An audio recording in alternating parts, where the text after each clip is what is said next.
Somewhere near you, there's a machine humming quietly. Maybe it's above your window, maybe it's tucked into a vent in the ceiling. And it is, without question, one of the reasons you're alive today, instead of lying in bed with a wet cloth on your forehead, praying for the sun to go down. I'm talking about air conditioning. And here's the part that nobody tells you. The part that honestly kind of annoyed me when I found out it wasn't built for you. It wasn't built for your comfort. It wasn't built because some kind engineer looked out at suffering humanity and said, "Let me save these people from the heat." No. The machine that changed the entire shape of human civilization where we live. How we vote, what movies we watch, even how many of us survive a heat wave was invented to save a stack of paper. I promise you, that is not the strangest part of this story. Not even close. This story has a man who accidentally strangled himself to death with his own invention. It has senators melting alive in the U.S. Capitol. It has a legend about a foggy train platform. And it ends, and I mean this seriously, with the very machine we built to escape the heat now quietly helping to cook the planet that makes us needed in the first place. Long before anyone dreamed of a machine that could make cold air on command, human beings were already at war with heat. And for most of history, we were losing badly. Go back to ancient Egypt. No electricity, obviously, but people weren't stupid. They noticed that wet things feel cooler than dry things. So they took mats woven out of reeds, soaked them in water, and hung them across doorways and windows. Wind would blow through the wet reeds, the water would evaporate, and the air on the other side would drop in temperature. It's the exact same principle as the swamp coolers you might still see bolted to the side of houses in the American Southwest today. 3,000 years apart, same trick. Then there's Persia, modern-day Iran, where they took it up a level with something genuinely beautiful, the wind catcher. Or Baguio. Picture a tall tower rising above a house, open on one side. Built specifically to grab the wind blowing across the desert. That tower would funnel the air downward. Sometimes straight down into an underground channel called a qanat, where water was flowing beneath the building. The hot desert air would rush down, sweep across that cool underground water, and come up the other side of the house feeling almost air-conditioned genuinely. In some of these structures, 10 degrees Celsius cooler than the outside air, that's close to 18 degrees Fahrenheit of relief, with zero electricity, thousands of years before Willis Carrier was even born. And the Romans, because of course the Romans used their aqueducts for more than drinking water and public baths. Wealthy Roman households ran aqueduct water directly through pipes embedded in their walls, a kind of ancient radiant cooling system, while courtyards with fountains cooled the air around them through evaporation. Meanwhile, ordinary people just suffered. That's really the honest answer. For most of human history, if you weren't rich enough for a wind catcher or a private aqueduct running through your walls, you just endured it. And when I say endured, I mean genuinely dark stuff. In the centuries before real cooling technology, heat stroke was often treated with bloodletting, as in deliberately cutting a suffering, overheated person to drain their blood. Because doctors at the time thought that was the fix. Women wore heavy fur in the middle of summer because fashion didn't care what the thermometer said. Newspapers ran daily body counts of heat deaths the way we now report a stock ticker. And the idea of a machine that could artificially cool a room, a lot of people at the time thought that was reckless. Some thought it was borderline unnatural, messing with the air God gave you. So that's the world air conditioning was born into. Not a world asking politely for comfort. A world that had basically given up and accepted the heat as a yearly executioner. The year is 1900, sorry, let me be precise here. Because with this story, the dates really do matter. July 17th, 1902, in Buffalo, New York. A 25-year-old engineer named Willis Carrier, fresh out of Cornell, barely a year into his job, is handed a strange assignment. A printing company in Brooklyn called Sackett and Wilhelms is in trouble. They print a humor magazine using a 4-color process, which means the same sheet of paper runs through the press for separate times, once for each ink color. And in summer, the humidity in their Brooklyn plant is so bad that the paper physically swells and shrinks between each pass. The colors don't line up. The images come out blurry, smeared, ruined. This isn't a comfort problem. This is a money problem. Printing plant hemorrhaging good paper because the air in the room won't hold still. Carrier gets the assignment. And this is the detail I love. Legend has it that the real breakthrough hit him not in a lab, but on a foggy train platform in Pittsburgh, just standing there, watching mist roll across the tracks. He realized that if you pass air through water in exactly the right way, you can control precisely how much moisture stays in that air. Not just remove humidity crudely, like people had tried with brine-soaked burlap towels before him. Actual attempts that worked a little. But also added salt, smell, and heat to the air, which obviously wasn't going to fly in a printing plant. The Carrier wanted precision. Scientific, repeatable, dial-it-in precision. So he built a system that pushed air over cooling coils to strip out the moisture in a controlled way. He drew up the designs, dated them July 17, 1902, and just like that, almost by accident, while trying to save a stack of magazine paper, modern air conditioning was born. By 1906, he's got a patent, U.S. Patent 808,897, officially titled Apparatus for Treating Air, not Machine for Human Comfort. Treating air like a doctor treating a patient, and Carrier himself defined it with 4 jobs.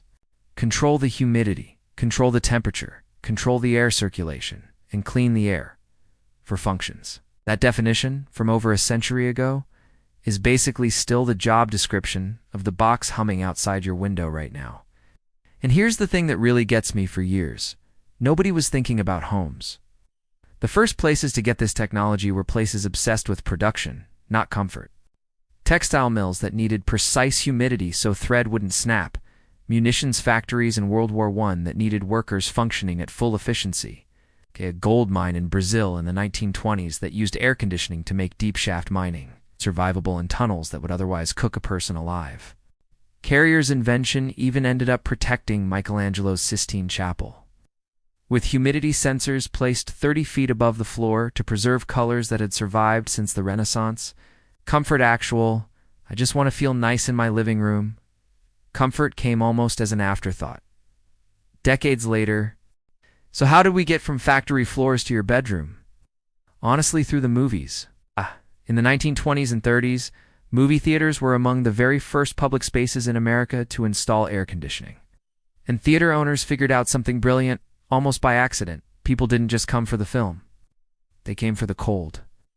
Newspaper ads at the time didn't lead with the movie title, they led with the temperature. Cooled by refrigeration was, in some cities, a bigger draw than the movie star on the poster. Families would pay for a ticket, sit through a picture they barely cared about, just to sit in a dark, chilled room for 2 hours during a brutal summer. Air conditioning, in a very real sense, is one of the quiet reasons Hollywood built its entire business model around the summer release. The summer blockbuster isn't just a marketing phrase. It's a direct descendant of theaters literally being the coolest room in town. And then in 1939, Carrier built this incredible igloo-shaped exhibit at the New York World's Fair. I mean, imagine that. An igloo built specifically to sell you on the idea of the future, showing crowds a vision of air-conditioned life that most of them couldn't afford yet. Then World War II happened, production shifted to the war effort, and the real explosion: home units.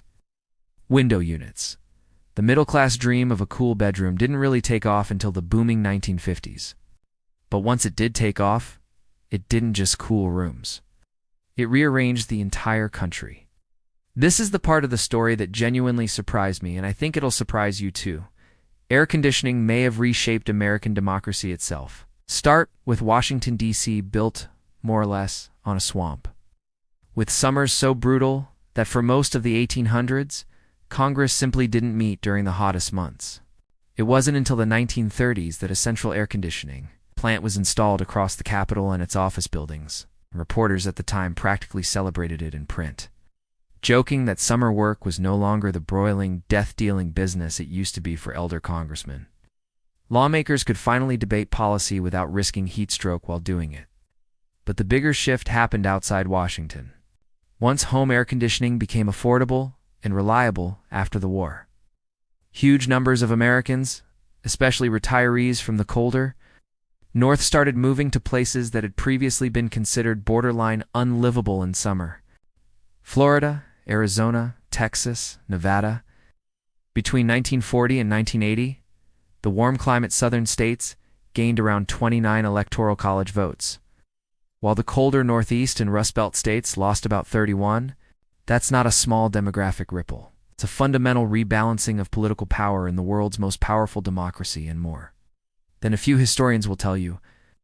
Ronald Reagan's 1980 coalition simply doesn't assemble the same way without that population shift underneath it. One writer, and I'll be honest, he was known for being a little dramatic about everything, once said, he dated the end of one era of American politics and the beginning of a completely different one to the arrival of air conditioning in the late 1930s. Whether or not you buy that exact framing, it's hard to deny that a box blowing cold air changed who got to live comfortably where, and that, in turn, quietly changed who got to vote for whom. Okay, now we get to the part of this story that turns genuinely dark. Because the chemical that powered nearly every air conditioner and refrigerator on the planet for the next 50 years came from one of the most catastrophic figures in the history of applied science, and most people have never heard his name. Thomas Midgley Jr., Cornell-trained mechanical engineer. Over 100 patents to his name, and by most serious accounts, one of the most environmentally destructive human beings who has ever lived. Not an exaggeration, one environmental historian literally said. Midgley had a greater negative impact on Earth's atmosphere than any other single organism in the planet's history. Organism, not inventor. Organism, like he was being compared to a virus. Here's why. In the 1920s, Midgley solved the problem of engine knock in cars by adding lead to gasoline, leaded gasoline, sold under the friendly, lead-free sounding brand name Ethyl, conveniently never mentioning the actual poison in the mix. It worked great for engines. It also released decades of toxic lead into the atmosphere worldwide, lead that's since been linked to serious, it's permanent neurological damage, especially in children. Then, and this is the part that connects directly back to our story, Midgley moved on to solve a completely different problem for General Motors. Appliance division, Frigidaire. They needed a refrigerant that wasn't toxic or flammable. It's unlike the dangerous chemicals refrigerators and early air conditioners were using at the time. Midgley's team found it, dichloro-difluoreneth. You know it by its brand name Freon. He was so confident it was safe that, at a public demonstration, he reportedly inhaled a lungful of the gas and calmly blew out a candle with it just to prove it wouldn't hurt you.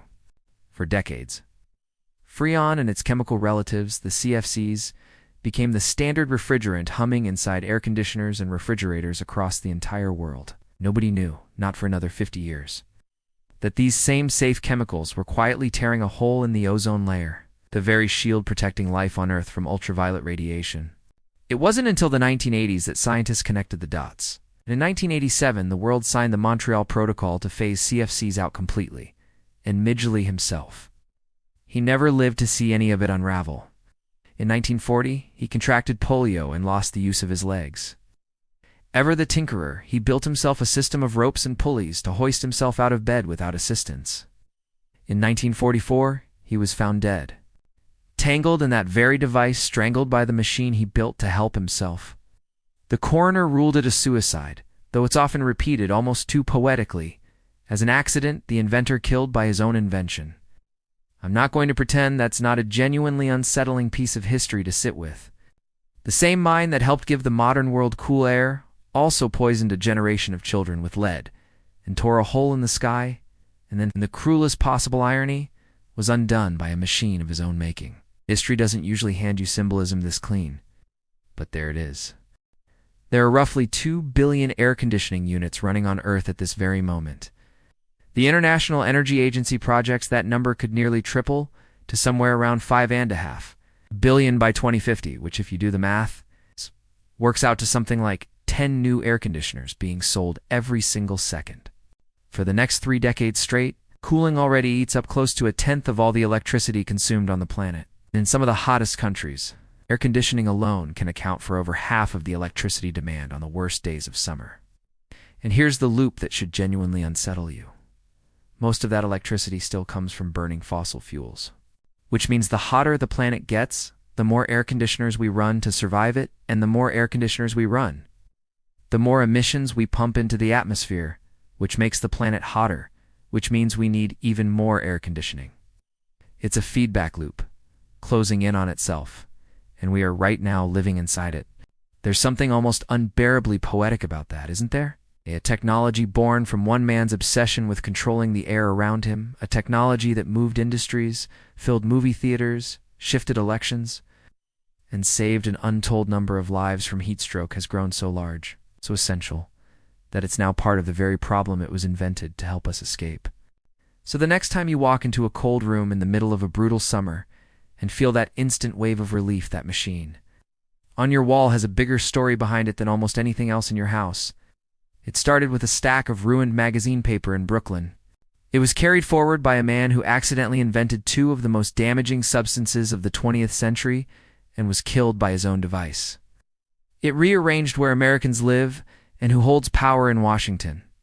And now, it's quietly tangled up in the very crisis threatening to make the summers that created it even worse. We built a machine to escape the heat. And 120 years later, we're only just beginning to understand what that machine actually cost us and what it's going to keep costing us, unless we get a lot smarter about how we cool ourselves down. That's the real story of air conditioning, not comfort, not convenience.